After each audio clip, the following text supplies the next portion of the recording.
মৃত্যুতে প্রতিক্রিয়া জানিয়েছে Islamic revolutionary guard corps IRGC. সংস্থাটি জানায়, আমরা একজন মহান নেতাকে হারিয়েছি এবং আমরা তার জন্য শোকাহত।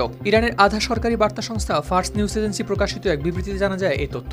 বিবৃতিতে বলা হয়, সবচেয়ে নিষ্ঠুর সন্ত্রাসী ও মানবতার হত্যাকারীদের হাতে খামেনির শাহাদাত বরণের ঘটনা এটাই প্রমাণ করে এই মহান নেতার বৈধতা এবং তার আন্তরিক সেবাগুলো স্বীকৃত। আইআরজিসি আরও জানায়, ইরানিদের প্রতিশোধের হাত থেকে তারা রেহাই পাবে না।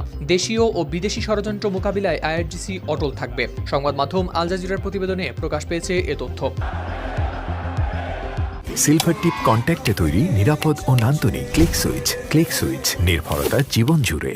এর আগে হামলায় খামেনি নিহত হওয়ার খবর জানান যুক্তরাষ্ট্রের প্রেসিডেন্ট ডোনাল্ড ট্রাম্প। নিজের ট্রুথ সোশ্যালে দেয়া পোস্টে ট্রাম্প লেখেন, খামেনি ইতিহাসের অন্যতম নিকৃষ্ট ব্যক্তিদের একজন মারা গেছেন। ইরানের রাষ্ট্রীয় সম্প্রচার মাধ্যম জানায়, খামেনির মৃত্যুতে 40 দিনের রাষ্ট্রীয় শোক ঘোষণা করা হয়েছে এবং 7 দিনের সাধারণ ছুটি দেওয়া হয়েছে। এই ঘটনার পর মধ্যপ্রাচ্যে উত্তেজনা আরও তীব্র আকার ধারণ করেছে। বিশ্লেষক